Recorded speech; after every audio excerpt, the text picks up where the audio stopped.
The engines on the Island of Sodor look forward to Halloween. They love Sir Topham Hatt's fireworks and the children dressing up as wizards and witches. They also love Edward's spooky stories. They say that on Halloween, the ghost engine returns to the smelters looking for his lost whistle. Ooh, ooh, ooh, ah, spooky, the engine said, all shivering a little. Later, Sir Topham Hatt arrived. Thomas, Percy, and Duck, I have a special job for you. You are to collect some scrap from the smelter's yard tonight. On Halloween? Don't worry. You will be back in time for the fireworks. Percy isn't worried about missing the fireworks, teased Thomas. He's a scaredy engine. I am not, called Percy. But he was, a little. At the smelters, all Percy could think about was Edward's ghost engine. Thomas knew Percy was scared, so he teased him even more. What's that up there? Thomas squeaked. Is it a spook? It's just a piece of twisted scrap, Percy said nervously. Isn't it? Thomas was having fun. He kept on teasing Percy. Careful the ghost engine doesn't get you, Thomas said. There's no such thing as ghosts, snapped Percy. Duck felt sorry for Percy. Nobody's brave all the time, said Duck. But I'm not a scaredy engine, Percy insisted. The job was nearly complete. Well done, the yard manager said. Now I'll need one engine to finish up. Duck wanted to pay Thomas back for all his teasing. Please, sir, he said. I'm sure Thomas wouldn't mind staying. Of course not, Thomas boasted. I'm not a scaredy engine. So Duck and Percy left.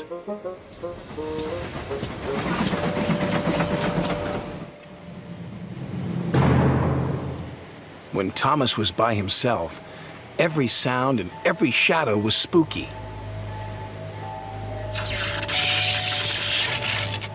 He was beginning to feel very scared. There's no such thing as ghosts, he said nervously. Who's there? Thomas was so busy looking for ghosts, he didn't watch where he was going.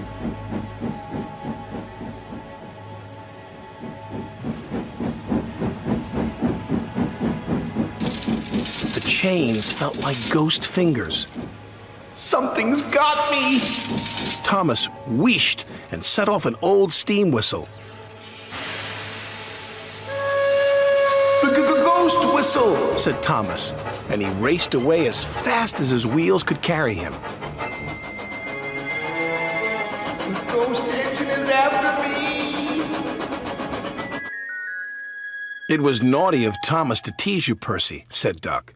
He was only playing, said Percy. I hope he hurries up. I wouldn't want him to be late for the fireworks. He's after me! I don't think he'll be late, said Duck. Duck and Percy joined the other engines for the fireworks. Where's Thomas? Percy asked. He'll miss all the fun. It would serve him right after all his teasing, Duck said. But Percy was worried. He went to look for his friend.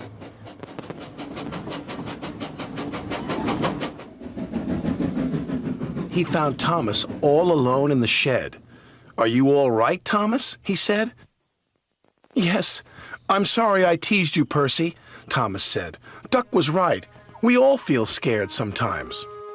And we all have to say sorry sometimes, said his friend. So come on, Thomas. We can watch the fireworks just as well from here. And he was right.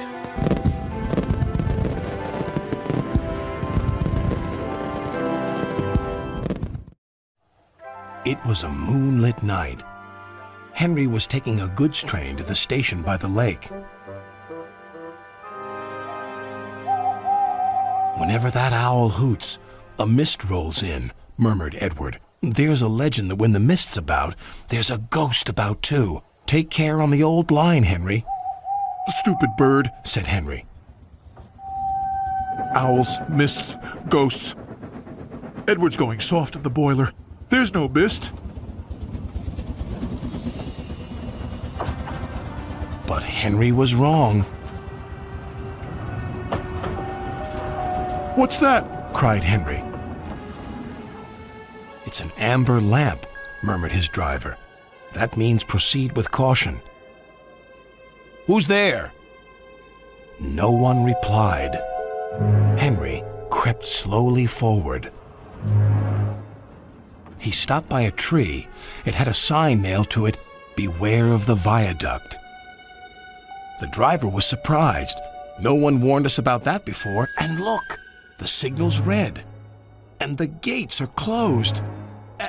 And there's a fogman's coat. But where is its owner? Then they saw a light move within the station building. Ghosts! Exclaimed Henry. Edward was right.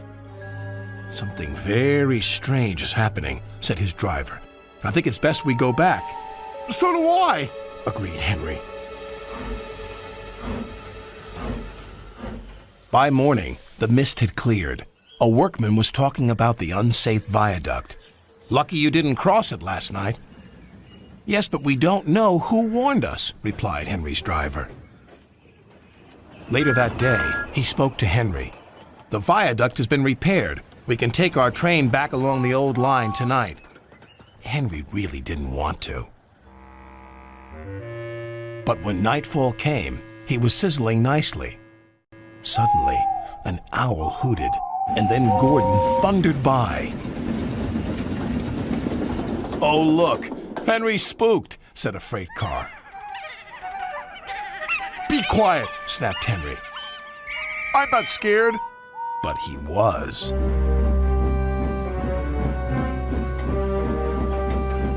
A little later, the fog came down.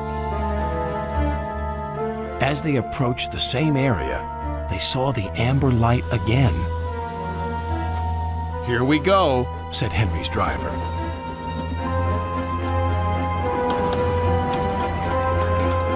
Then, unknown to Henry, the gates mysteriously closed by themselves, and the signal went red. The freight cars had seen everything, and they were spooked. "Faster, faster! There's a ghost about!" "Stop, stop!" yelled Henry. A mysterious figure watched Henry go by. Ahead was a landslide blocking the line. Henry braked hard, but the freight cars hit some of the rubble and plunged into the ravine.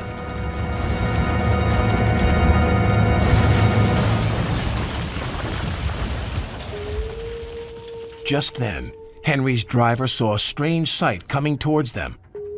"What's that?"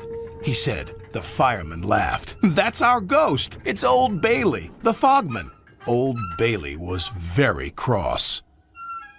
"I tried to warn you about the viaduct. Why didn't you pay attention?" "We're sorry," replied the driver. "Is there anything we can do to thank you?" "I'd like to operate that old station. If you let me, I promise I won't spook Henry again." And in a little while, Old Bailey's wish was granted. "You and your station will be really useful," said Sir Topham Hatt. "Let's hear a hearty thank you to the friendliest, ghost on the island." Everyone cheered, especially Henry, who was the happiest of all.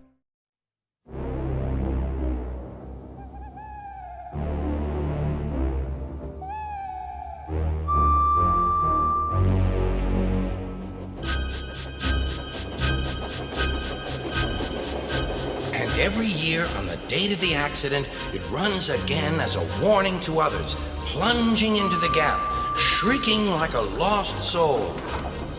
Percy, what are you talking about? The ghost train. Drivers saw it last night. Where? Asked Thomas and Toby. He didn't say.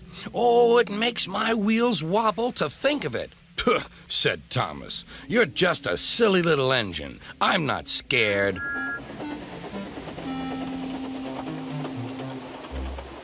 Thomas didn't believe in your ghost, said Percy next morning. His driver laughed. Neither do I. It was only a pretend ghost story. Percy was disappointed. That evening he came back from the harbor.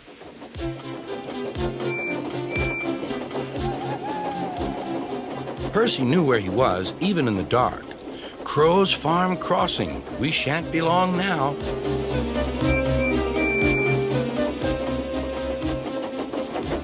He liked running at night. The rails hummed and the signal light shone green.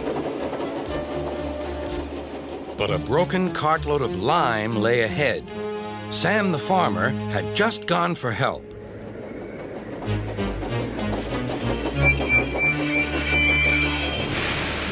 Percy broke the cart to smithereens. Lime flew everywhere.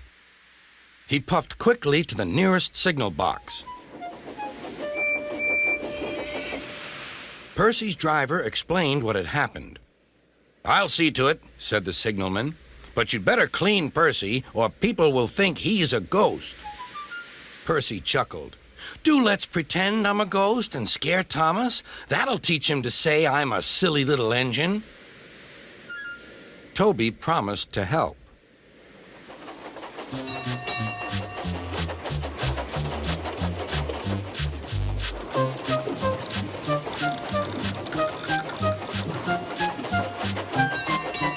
Thomas was being oiled up for his evening train. "Percy's had an accident," cried Toby. "Poor engine," said Thomas. "Botheration! That means I'll be late." "They've cleared the line for you, but there's something worse." "Out with it, Toby. I can't wait all evening." "I've just seen something," said Toby. It looked like Percy's ghost. It said it was coming here to warn us." "Puh, who cares? Don't be frightened, Toby. I'll take care of you."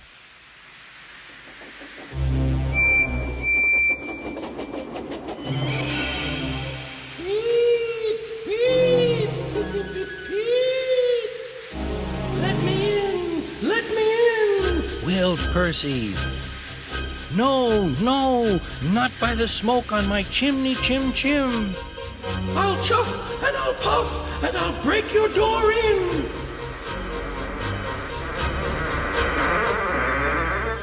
"Oh dear," exclaimed Thomas. "It's getting late. Oh, I'd no idea. Oh, I must find Annie and Clarabelle." It was morning when Thomas returned. "Where have you been?" asked Toby. Well," said Thomas, "I knew you'd be sad about Percy, and I didn't like to intrude. I slept in the freight shed and..." "Oh, sorry, can't stop. Gotta see a coach about a train." Percy was none the worse for his adventure and was still enjoying himself enormously. He had heard everything. Well, what do you know about that?" "Anyone would think," chuckled Toby, "that our Thomas had just seen a ghost." The little engines were busy clearing their railroad of leaves and broken branches.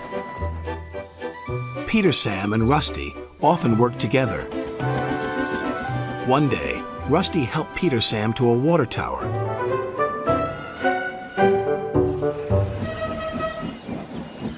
Peter Sam felt much better after his long drink, but the freight cars were bored. "Let's break away."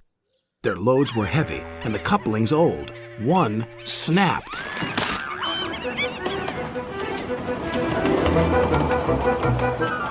"Faster, faster!" shouted the freight cars. A sign read "Slow steep bends and ravine ahead," but the silly cars never saw it. Then, it was too late.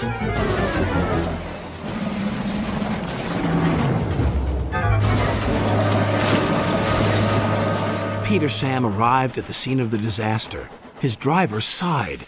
"This was our fault. We didn't secure them properly. We'll have to get help to pull them out." Sir Topham Hatt will be very annoyed. And he was. "You will work in the yards until I can trust you again." Duncan was delighted with Peter Sam's dilemma. "Fancy not securing your freight cars on a hill. They'll come back to spook you and your special funnel." "Woo!" "And who's to say you're not afraid of ghosts?" snapped Rusty. "Ghosts? Things that go bump in the night? Rubbish!" "Well, I'll tell you a story that will make your funnel quiver," Rusty said. A long time ago, a little engine was returning home. It was a misty, moonlit night. Suddenly, the engine lost control and plunged over the side into the swamps below.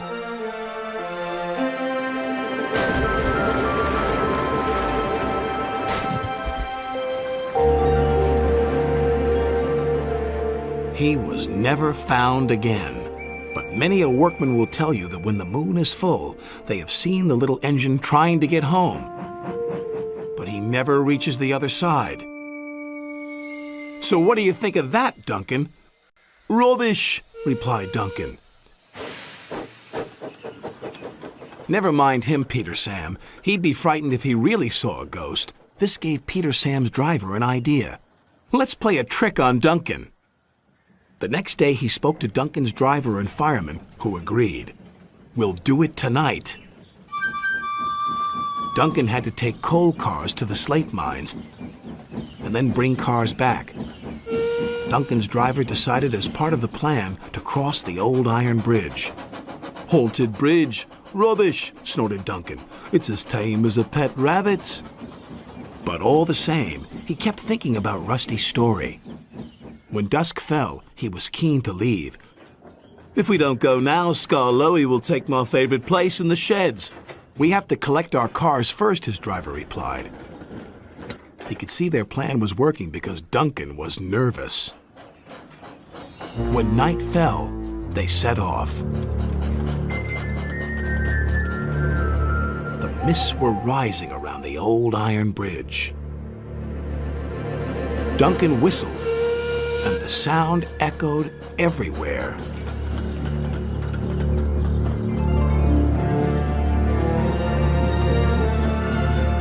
Then, ahead, he saw flickering lights. His driver knew they were only insects that shine brightly at night, but to Duncan they looked like an engine. Next, his driver secretly threw a rock from the cab into the ravine below.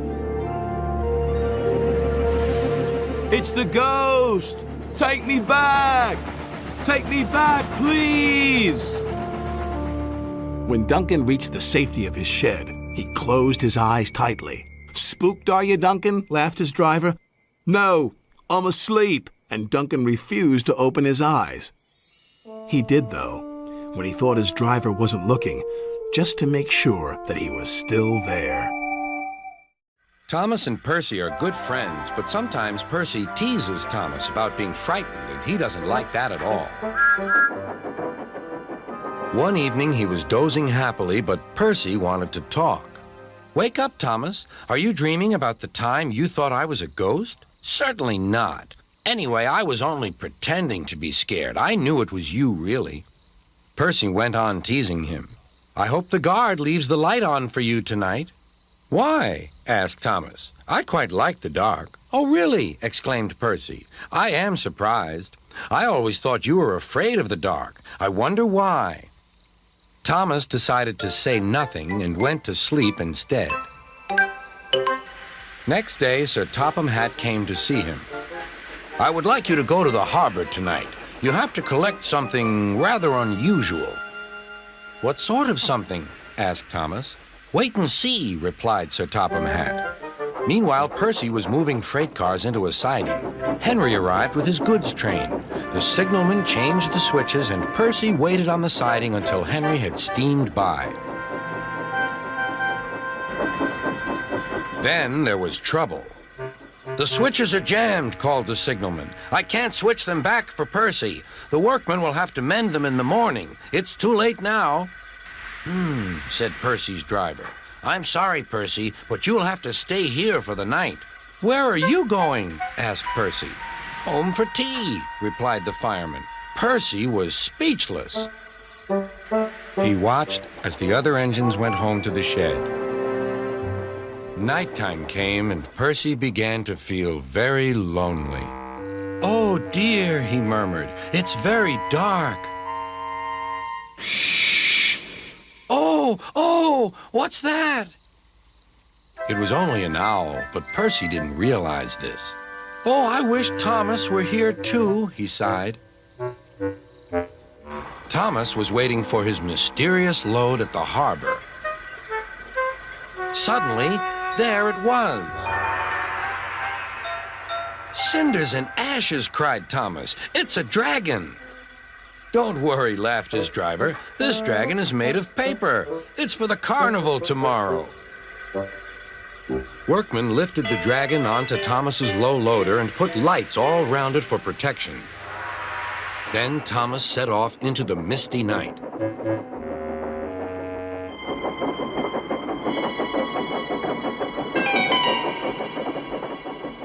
Percy was asleep on his siding and had no idea that Thomas was approaching him.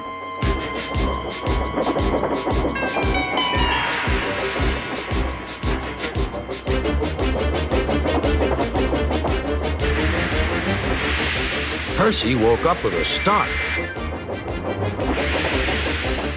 "Help!" cried Percy. "I'm not going to open my eyes until my driver comes." Next morning, the switches were mended and Percy puffed back to the junction. Gordon was just about to leave with the express. "You'll never guess what I saw last night." Gordon was in no mood for puzzles. "I'm a busy engine. I don't have time for your games. I've seen a huge dragon. It was covered in lights." Gordon snorted. "You've been in the sun too long. Your dome has cracked." When the other engines heard the news, they laughed too. "Look out, Percy," chuckled James, "or the dragon may gobble you up." "No one believes me," huffed Percy. "Maybe I did imagine the dragon after all." But Percy soon found out that he hadn't. "Help! Save me!" cried Percy. "It's all right," whistled Thomas, and he explained about the carnival. "By the way, how was your night out?" Percy decided to tell Thomas the truth. "Well, Percy," said Thomas, "maybe we do get scared sometimes, but if we're not afraid to tell each other, then that means we're quite brave, too." One morning, Sir Topham Hatt and his grandchildren came to see Toby. "Come on, Toby. We're all going to the seaside. We will ride in Henrietta." "Yes, sir," said Toby happily. They came to a small seaside station. Soon the children were playing in the sand, building a splendid castle. Sir Topham Hatt inspected it. "My word, it's a very fine castle. Have you seen a real one like it?" "Yes," replied the children. "It's here on the island," and they showed him a map. Pondered Sir Topham Hatt. They met Toby at the harbor. "Come along, we are going exploring."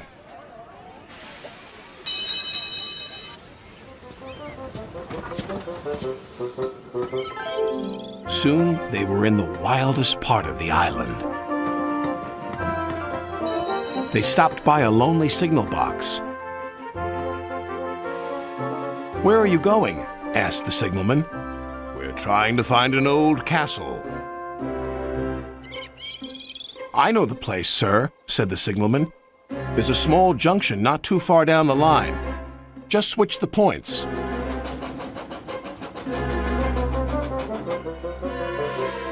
When the firemen switched the points, their adventure really began.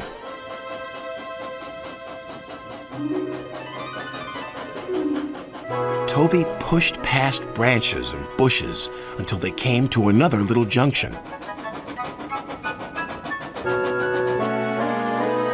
There they saw two signs saying, "To the castle" and "To the mine." "We'll go to the castle first."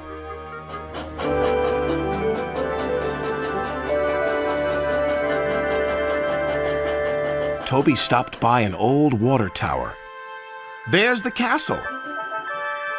"Yes," replied Sir Topham Hatt. "And now we shall visit the mine."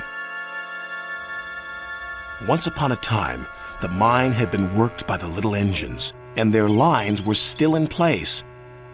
But now everything was very rusty and overgrown. Sir Topham Hatt was most impressed, but Toby was rather scared. He was glad when it was time to go home. "I think the castle and the mine will make a fine place for visitors, but it will take some hard work first. Yes, sir, said Toby nervously. Sir Topham Hatt's plans were soon put into action, but Toby was still worried. I'm sure this place is haunted, he thought. It's our turn to stay here on guard tonight, Toby. Oh, yes, why not? Stuttered Toby. Beware of the ghost, Toby, Thomas said. What ghost? Asked Toby. The old warrior ghost. Every night he lights his fire, then goes hunting. Toot toot! Goodbye. Night came. Toby looked anxiously around. Everything seemed rather spooky. Quite suddenly, he heard a strange wheezing sound. It's the ghost, he wailed. What ghost? His driver asked. It's the old warrior. He's come to hunt me down. Don't be so daft. We'll go and investigate. They returned quite soon. The old warrior wants to meet you, laughed his fireman. Can't it wait till morning? Replied Toby. Ghosts don't work day shifts, said his driver. Toby bravely made his way. Well, bless my bell, he exclaimed. There, in front of him, was a little old engine. This is your ghost, Toby, said the signalman. His name's really Bertram, but we call him the Old Warrior because he's so brave. Bertram and Toby are now friends. They take the visitors to the castle and the mine. If there are any ghosts here, they certainly help to make the place very happy. One day, Edward was talking to Trevor when Douglas steamed by.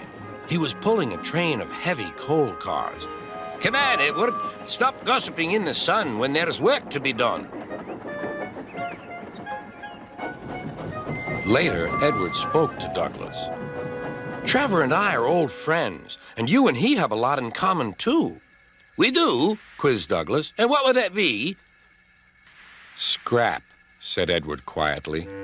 Douglas gasped. Don't mention that word. It makes me wheels wobble. It does the same to Trevor, replied Edward. He was being sent to the scrapyard, but the vicar and I saved him, and now he's really useful again.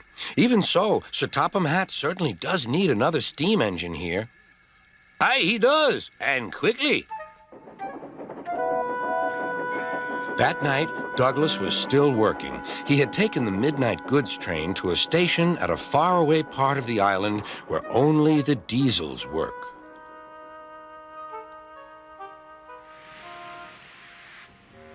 He was just shunting, ready for his return journey, when... That sounds like a steam engine, he thought. The hiss came again. Who's there? Asked Douglas. A whisper came. Are you Sir Topham Hatt's engine? Aye, I'm proud of it. Well, I'm Oliver, and I'm with my brake van Toad. We've run out of coal and have no more steam. But what are you doing? Escaping. From what? Scrap. Douglas shivered. Then he remembered Edward's story about saving Trevor. I'll be glad to help you. It'll have to look, though, as if you're ready for scrap and I'm taking you away. Their drivers and firemen agreed to help, too. Everyone worked fast. No time to turn round. I'll run tender first. Come on.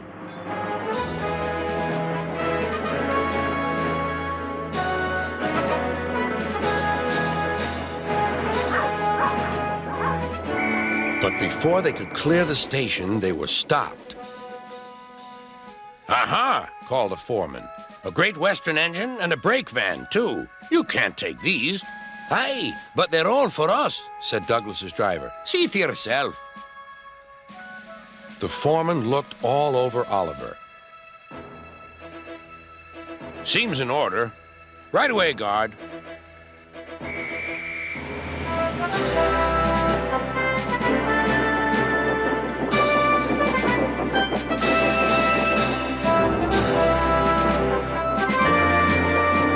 That was a near thing.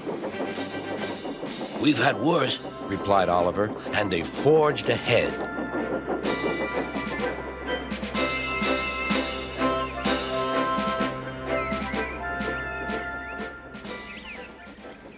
It was daylight when their journey ended. "We're home!" cried Douglas. "Shh," said his driver. "There are the works. We'll find a place for Oliver." Oliver said goodbye and thank you, and Douglas puffed away.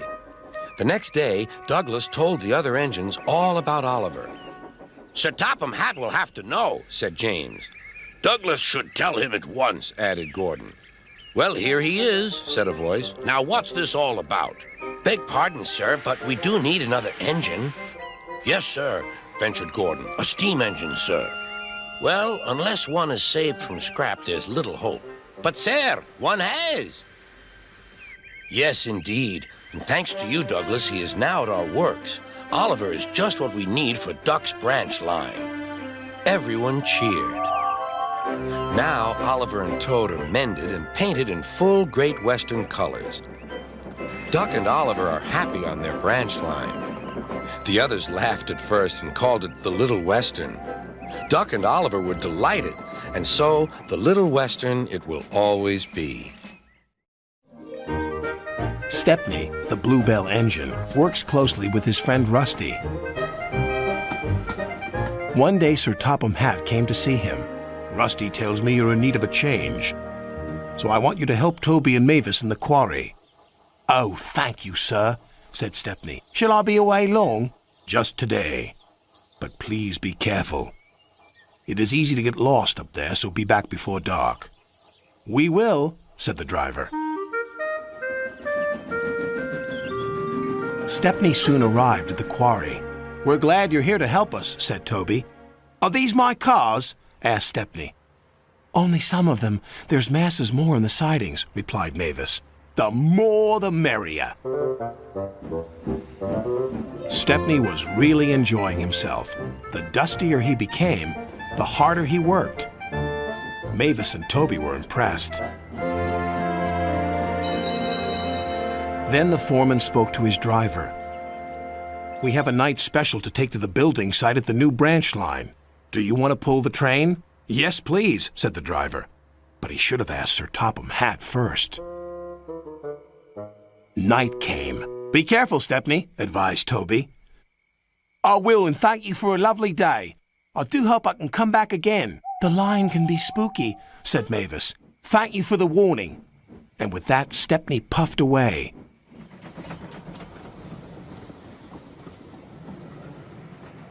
Stepney arrived on time and made the delivery of rocks and stones for the workmen.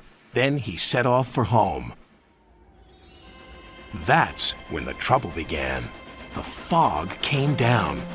Mavis was right. Suddenly everything does look spooky.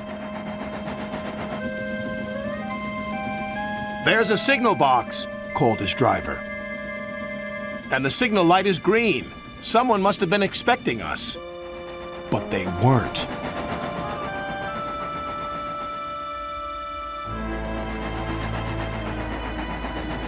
The points had been set in the wrong direction, but Stepney didn't realize this. "Home, here we come!" Then they approached an unknown area. The driver made a decision. "It's best if we rest here until the fog clears." "What are those strange sounds?" wondered Stepney. Then the fog slowly lifted. "Oh no! We're in the scrap yards!" His driver and firemen went for help. Stepney was all alone, but not for long. 2 diesels approached. "Got you this time, Stepney. You'll make very fine scrap indeed." "Buffer 'em, Bert."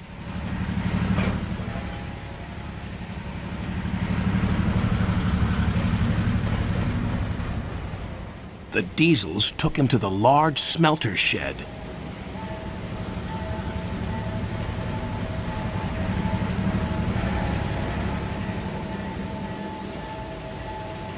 "Bye-bye, Stepney."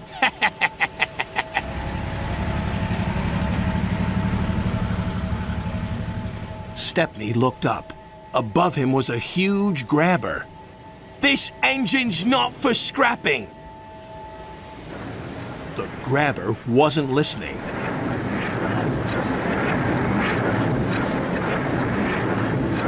But just as it was about to grab hold of him, it stopped. There stood Sir Topham Hatt. It's a good thing I'm visiting this yard tonight. Saving you from scrap is becoming a habit, Stepney. Please stop it. Yes, sir. But I have learned something. What's that? There's no place like home. And that's exactly where you're going now. Bluebells forever.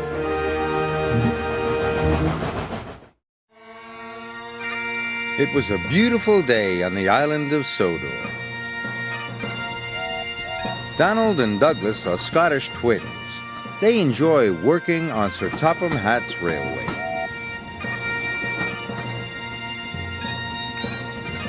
But sometimes they long for Scotland, their old home.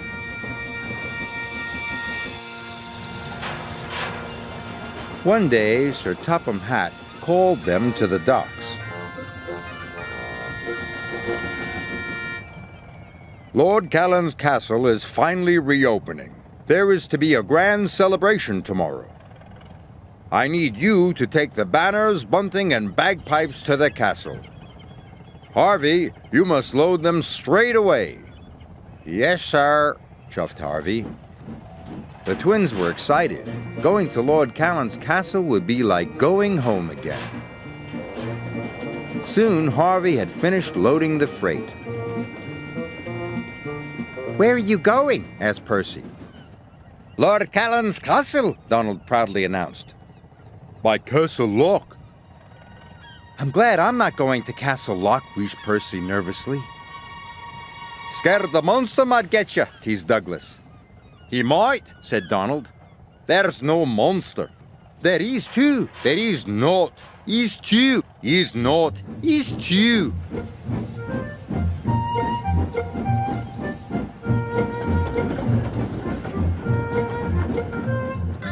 Lord Cannon's castle is in Misty Valley.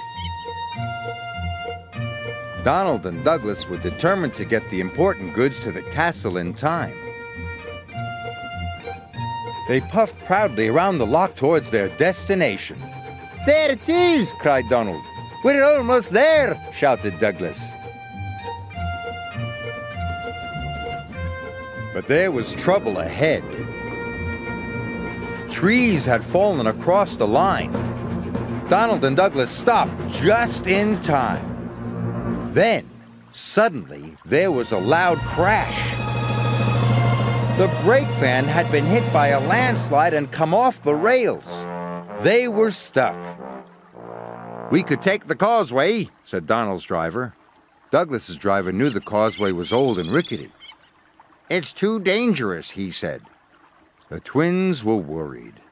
We'll never get to the castle now, chuffed Donald. I'll call for help. Splendid outfit, sir. Sir Topham Hatt was trying on his present from Lord Callan when he heard the news. Donald and Douglas trapped by the loch, he said. I'll send help as soon as I can. But the hours passed. It grew dark and cold. And still no help had come. Suddenly, the twins spotted something strange through the mist.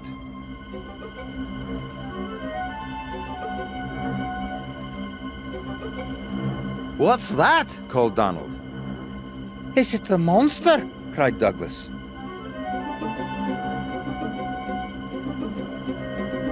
For sure it is, answered Donald.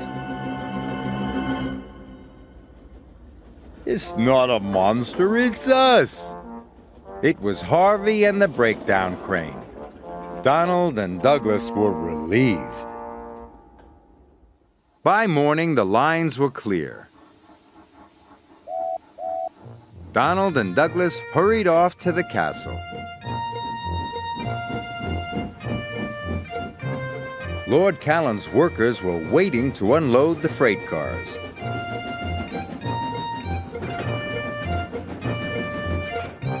Soon the castle was decorated. The grand opening was a great success. Lord Callan was pleased. A splendid pair of engines. And very useful, added Sir Topham Hatt. Oh, hey, agreed the twins. In the summertime, the branch line station masters enjoy a friendly competition for the most beautiful station on the island of Sodor.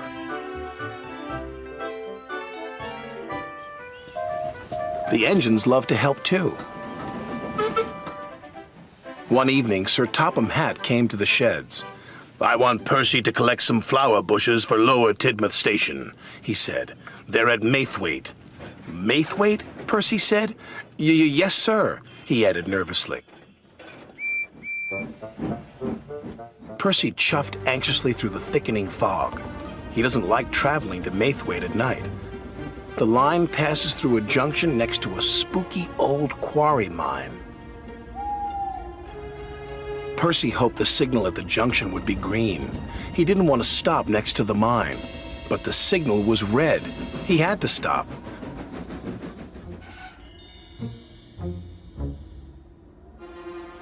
Suddenly, he saw something.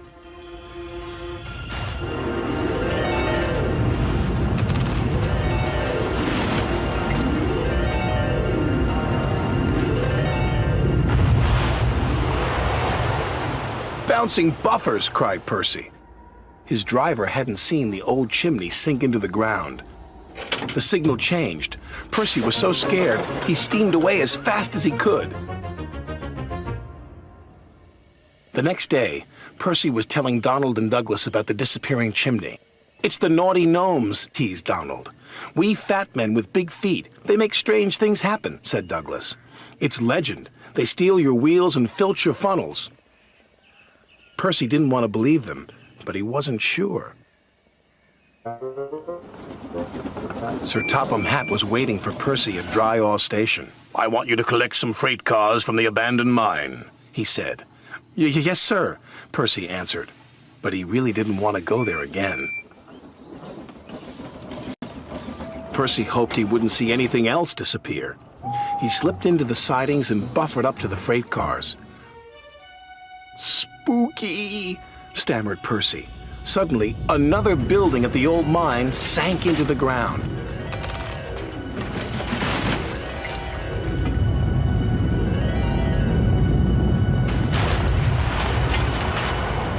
"What was that?" shouted his driver. "Double bouncing buffers!" shrieked Percy. He was so scared, he lurched forward and rammed the freight car. "Naughty gnomes!" cried Percy. He steamed away faster than before, all the way back to Lower Tidmouth Station. Percy's driver told Sir Topham Hatt what they had seen. "It's the naughty gnomes," cried Percy. "They like to cause trouble. It's legend." "Nonsense," said Sir Topham Hatt. "The old buildings are collapsing into empty mine shafts, that's all." "But I saw the gnomes," protested Percy. "Of course you did," said Sir Topham Hatt. "Garden gnomes." "Garden gnomes?" "To decorate Lower Tidmouth Station," Sir Topham Hatt said. "They're not scary. Garden gnomes bring good luck." And he ordered Percy to return immediately and get them. Percy was scared, but he knew he had to be responsible, so he carried on. "I'm not scared. I'm not scared."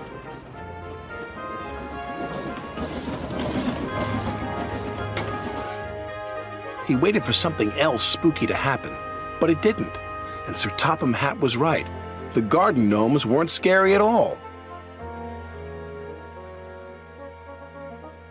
His driver and firemen had collected the gnomes, and Percy took them straight back to Lower Tidmouth Station. Later that week, the station master thanked Percy. "We wouldn't have won our competition without your garden gnomes, Percy." Percy was very proud. "You were right, sir. Naughty gnomes can be lucky after all."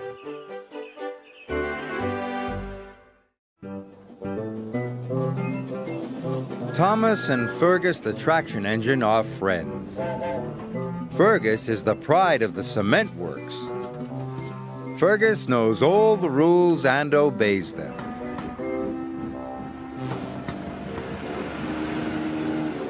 One day, Sir Topham Hatt brought devious Diesel to the cement works.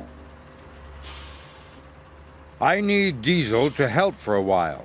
Fergus, please show him around. Yes, said Fergus unhappily. He knew that Diesel could be trouble. Later, Diesel was being careless. Not like that, snapped Fergus. Do it right. Don't interfere, sneered Diesel. You don't know the rules, shouted Fergus. Diesel was very annoyed with Fergus and started plotting a devious plan. Later that day, he pretended to have news for Fergus. Sir Topham Hatt wants you to work at the smelters. Me? But I'm the pride of the cement works. Not anymore. Sir Topham Hatt says I'm better than you, so I'm going to stay here. It's not fair. I love working here. But he knew that really useful engines have to do as they are told. Fergus and his driver arrived at the smelters. I want to go back to the cement works, wailed Fergus. None of the other engines like coming here. It's so scary. You're right, said his driver.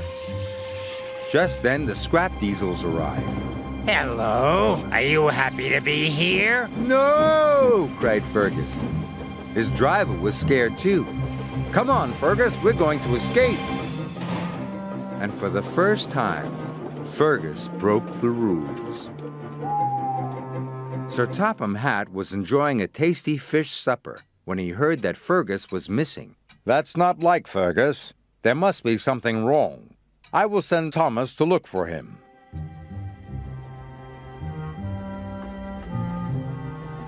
Fergus and his driver turned onto an unused track to find a place to hide. Fergus was frightened. So was Thomas. He puffed up and down the line. He couldn't see Fergus anywhere. We could search the old mine track, said his driver. That line is dark and spooky, whispered Thomas. But he had to be brave and find Fergus.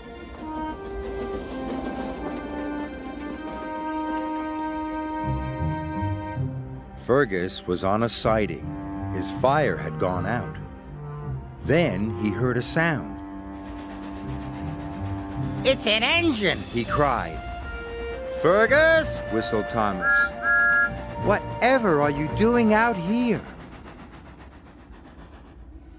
Hiding. Don't want to work at the smelters. Sir Topham Hatt is going to be cross with me. He's not, cried Thomas. He's worried about you. Really? Of course, puffed Thomas. Fergus felt better. Thomas pulled Fergus all the way to the smelter's yard, where he knew Sir Topham Hatt was waiting.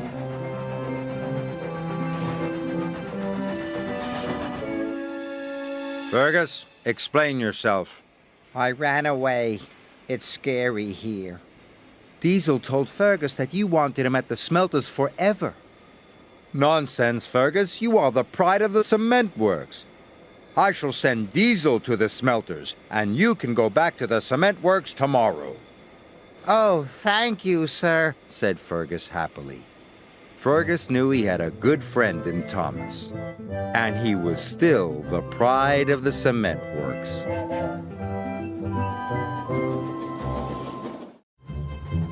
It was full steam ahead on the island of Sodor. All the engines were running on time. They wanted to finish their work quickly, because tonight was Halloween. The engines loved seeing the children in their Halloween costumes. And the engines loved to hear tales of ghostly engines and scary steam trains. That evening, Sir Topham Hatt came to Tidmouth Sheds. Thomas and Emily, you must go to the smelter's yard, he said. An important delivery of iron must be collected right away. Yes, sir, they puffed. Percy thought the smelter's yard was spooky. He was worried about his friends. "Look out for ghosts," he whistled nervously. "It is Halloween." "There's no such thing as ghosts," Thomas said cheerfully. "It's just silly make-believe," added Emily. And they steamed off to the smelter's yard. The sun was setting, and it was getting dark. "Imagine being scared of Halloween," puffed Thomas. "Or the smelter's yard," sniffed Emily. "Pah," added Thomas. Thomas and Emily enjoyed feeling brave.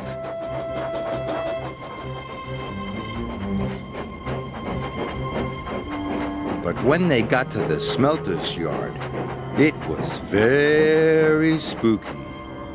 "Oh my," whispered Emily. "Oh dear," hissed Thomas. They puffed slowly through the piles of jagged steel and twisted scrap. The air grew hotter and the smoke grew thicker. Harry and Bert were lurking nearby. The two Diesels saw the chance to scare a couple of steamies. When Thomas and Emily rolled by, they moaned and groaned. It sounded spooky. "What was that?" snapped Emily. "You said there was no such thing as ghosts." "Silly make-believe, you said," gasped Thomas. Suddenly, a freight car began to shudder and shake. "Cinders and ashes!" cried Thomas. "Help!" wailed Emily. "It's a ghost! Let's get away from here!" They didn't know Harry and Bert had been bumping the flatbed's buffers. The two naughty Diesels were having great fun. Thomas and Emily pulled up to the smelting shed. They gasped at the ghostly shadows and fizzing sparks. Their wheels felt as if they were frozen, but they had to go inside. "I hope the ghost hasn't gone in there," quaked Thomas. "Me too," quivered Emily. And they both rolled slowly into the smelting shed.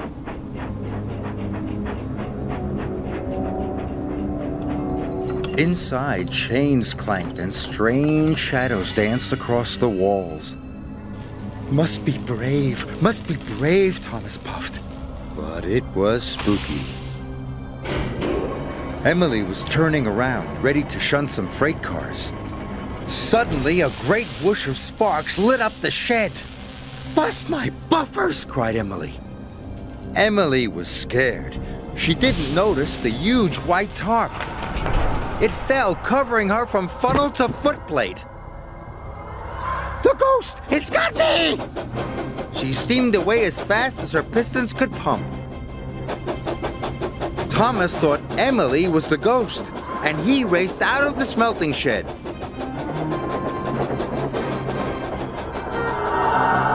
"The ghost is after me!" cried Thomas. Harry and Bert thought Emily was the ghost too, and they raced away. Thomas was right behind them, and Emily was right behind Thomas.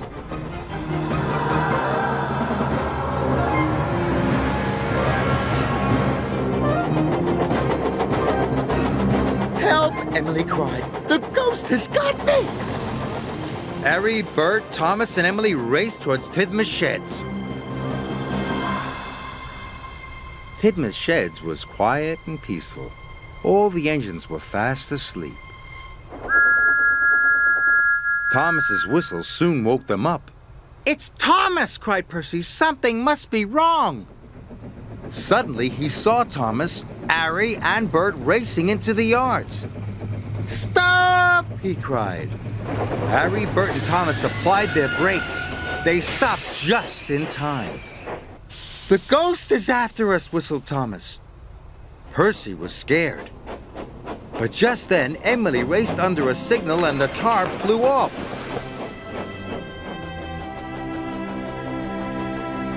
"That's no ghost," said Percy. "That's Emily." The engines didn't feel scared anymore.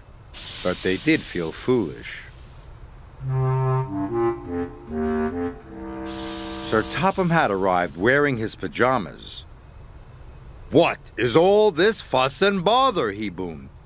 "It has caused confusion and delay." "But, sir," cried Thomas, "the flatbeds were rattling." "And we heard moaning," said Emily. "And groaning," added Thomas. Sir Topham Hatt looked at Harry and Bert. "Do you know anything about this?" he asked sternly. "It was us, sir," Bert mumbled. "For your punishment, you go back and collect the iron at once," said Sir Topham Hatt. "Yes, sir," said Harry and Bert, and they rumbled away.